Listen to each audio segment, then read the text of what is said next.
Hey guys, what's going on? This is kind of a follow-up video to the last one about starting War Thunder and your first couple of steps there. Um, this is going to be more dogfighting, more in the game, the first battle you get thrown into after a couple tutorials. It'll just decide that to throw you into a reserve 1.0 game with the three planes you start with. So the two things off the bat is make sure that you have your minimum fuel load, because fuel is infinite in War Thunder, unless you're playing realistic or sim in arcade battles, which is what you will start with. It is unlimited, and the lightest fuel load means the fastest and tightest turning plane. Make sure your gun targeting distance is maxed at 800. If you have nose-mounted guns, that'll make it the most accurate. Make sure it's anywhere between 300 and 600 if you have wing-mounted guns, because they'll converge at a good rate.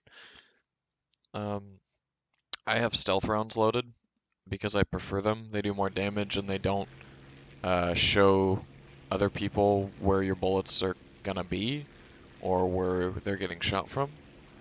But you will start with default belts, machine gun belts, because you don't have any upgrades if you haven't played before.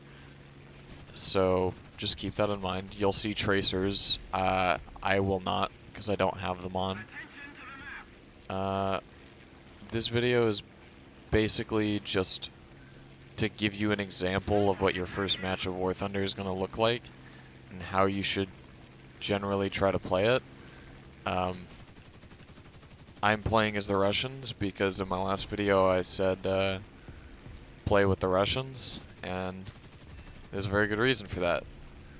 The four 7.62s that this plane gets, I don't know what this guy's problem is. The 4 7.62s that this plane gets fire really fast. They do a lot of damage. They set things on fire very quickly. This plane has the fastest turn time in the game. Has a good climb rate. Has a decent max speed. It's all around just amazing aircraft for Reserve 1.0. It's the best in the game for the planes that you start with. The worst in the game is, if you were wondering, is Britain, which is ironic given how just amazing their Spitfires are. It's kind of sad that they start with such terrible biplanes, but if you started with Britain and your airplane suck, now you know why. You don't know why, you just know that you're correct. They are bad. But the point of this video is basically just to show you some basic biplane, like starter combat. Hopefully not be too terrible, so I can show you where your crosshair should be aiming to get a lot of these kills. What kind of positions you should put yourself in these big mosh pits, but kind of on the outside of them, so that you're able to basically maximize the amount of people you can shoot at that aren't going to be shooting back. You see I keep killing people that are distracted at something else. It's an art that takes time to learn how to do. But, and there's not really I shouldn't say it like that. It's not really something you learn how to do. It's just something you kind of get used to. But it is the best way to get kills in this game. Oh. Alright, I'm going to count that as my fault. Crashed into that poor guy. Got distracted, got too tunnel vision. Something you never want to do. Always want to check behind you when you're playing these games. But 6 kills for and 3 assists for 1 death is not a bad day. I'll take that. So when you spawn in, for your second plane, the battle will already have been going, right, for a while. You'll see your friendlies, their friendly, or their enemies. I can see a big pile of them over here. I can see 2 of them chasing this guy. Another one of my teammates engaging. This is a much more favorable fight.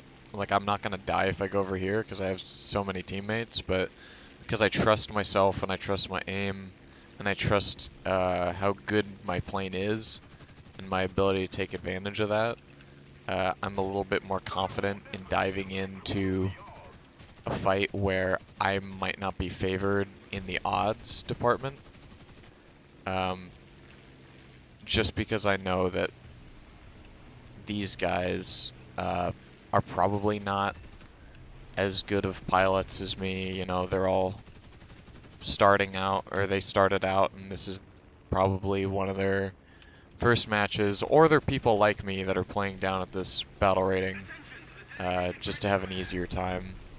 I don't like to do this very often, but just because it's, you know, beating up on people that are just trying to learn the game.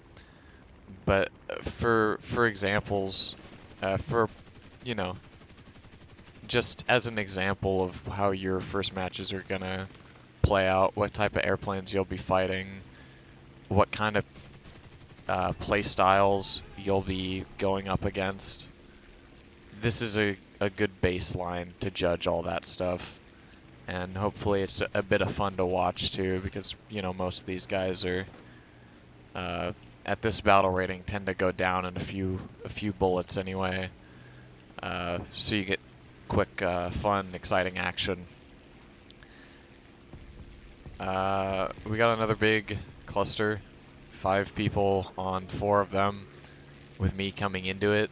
I'm paying very close attention to the distance meters of how far away all these guys are from me, and paying attention to which ones are coming closer to me and which ones are getting farther away. That's kind of how I decide who to go after. This guy was a bad target because he's leading me away from the fight uh, in a way that allows more people to kind of tag onto my 6 while I try to deal with him. I took a long time to kill that guy, and that's not what you want to do in arcade battles. You really want to just get around the map as quick as possible. Avoid head-on attacks where it's kind of a 50-50, a coin toss as to who wins. Really try to stay behind people. You can see I'm not letting myself shoot past this guy. I'm using my superior turn rate to stay behind him, and a good solid burst. He's a bomber. He's a tougher, bigger target, but I killed this pilot, so there you go. And I'm up to 14 kills. Most of the planes, a good solid strike. Oh, I lost him. That's awkward. Where did he go? I'm flying straight and level, and I'm not. Oh, there he is. Most of these planes are light enough to where they will go down in just a quick burst. If you're steady, if your aim is steady and you're solid and you're putting, you know, a couple hundred shots on target. You can see my magazines were what, probably like 3,000. I could fire 3,000 rounds before I was out in total, like 500 per gun or 750 per gun, something like that. And so I'm really taking advantage of that firing in bursts so I don't overheat my guns. The longer you hold down the trigger, the more likely you are to overheat them, and then you'll have to let them cool down when you can't shoot anyone and it's really bad. These are the stats we're looking at after that game. You can see I did pretty well for myself. These prices, these rewards are a little bit inflated. You won't see as many of those, mainly just because I'm using a premium account right now. Thanksgiving just happened, and they had a 75% off, so I got a chance to buy 4 months of it for very cheap, and I've been just kind of using that to get back into the game. But you starting off probably won't have a premium account. You probably won't want to put any money into this game because it's a free-to-play game, and it's a dang good one at that. It just takes a long time to unlock things if you don't spend money. How long? You know, these biplanes, you start with these 3 if you play as the Russians, and you start with different ones but similar in statistics, and just not as good if you play all the other nations. Uh, if we look in the tech tree here, you probably will start branching out and unlocking these airplanes within your first week of playing the game. Within your first month, you're going to start getting a decent lineup into rank 2, and having like a fairly competent, 2.3 to 3.0 lineup within probably the first 3 months. You'll be, if you're playing the game consistently, maybe 2, 3 battles, or maybe more like 5 to 7, playing maybe an hour to 2 hours a night, a couple of nights a week, for a few months. Then you'll be 3 or 4 months, I would expect to be pretty deep into rank 3. And then you're really not going to start seeing jets like the MiG-15 and the F-86 Sabre until you've probably played the game for at least a year, probably 2, if you don't have very much time to just like pump hours into video games. Uh, and the premium account kind of speeds that up by about twice as much. So if you don't mind spending the money for it, 15,000 basically for a year of premium. Uh, 15,000 is $70. It's expensive, but in the long term, the premium account is the best way to rank up fast. Golden Eagles you can also buy as a straight up in-game currency, and you can use that to pay for any of these premium aircraft. That'll just jump you into higher tiers with kind of specialty knickknack. Like you can see, these are all 3 American, Lend-Lease, Russian planes. All these actually, even this one, this whole line. Some of the more specialty, like the planes we were just flying, but a version of it with 2 cannons and retractable landing gear. This thing is uh, about $6 to buy. I wouldn't recommend buying it because its battle rating is very high and will throw you into matches with stronger airplanes. Battle rating determines the general area, 1 point higher or 1 point lower, depending on what its battle rating is, will be the kind of airplanes you get thrown up against. So I try to keep that as low as possible in the 2.0 to 1.0, anywhere in between that, while you're still learning the game and figuring out how to fly. Uh, that's pretty much it for that part of the video. Lastly, I just want to show you my control setup because the default controls for the game are very not good.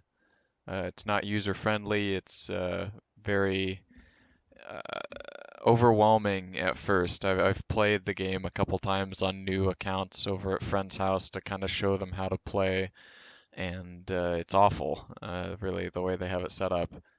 So I would try to, I'm gonna let you pause the video for each one of these screens as I show you, and kind of let you go through them and change them if you'd want. You don't have to use my controls. My controls probably aren't the best, but I've used them for literal years at this point and had a lot of success with them. So for controls mode, weaponry, you can see them all here. If we scroll down to main control axes, all the way down through camera control, you can see here. If we go from camera control, there's the rest of that. If you go from miscellaneous to instructor and aiming, I would definitely recommend turning off everything instructor related. It messes you up more than it helps you, and I'm pretty sure it's turned on by default. Aiming doesn't really make sense how they have it set up here, uh, because really what controls your aiming is over here in the common section. You can see these are my controls for this. Uh, and then I'll go down to view controls, and aim sensitivity is very important. You want this as low as possible so that you can keep your mouse hand steady on an aim indicator or on a target that's moving fluidly through the air. Uh, I would recommend it around this, like between 20 and 5%, but it depends how big your mouse pad is, honestly, and what kind of mouse and keyboard you have will affect just flat out, the more advanced kind of ones you have, the better the mouse will be at tracking and the more fun you'll have at playing the game. The less equipment will be getting in your way. Um, the last thing, real quick here, is my graphics settings. They're not as important. They're more important for tank battles than they are for airplanes. Um, but this kind of stuff just basically improves the overall clarity of the game and how easy it is to see things without sacrificing stuff like frame rate and how blurry it might be or stuff that distracts you. I don't have a great computer. I don't have a bad computer, so this is kind of where I have it set to get around 100 frames a second. I'd recommend turning things down as low as possible. If you can't get to 60 frames, 60 is kind of your target, and anything above that is really preferable. Um, these are my post-FX settings. You can see those by going down here when you click on options. And these aren't as important, they just make the game look nicer. Um, you can see those. So yeah, that's pretty much it, guys. And for your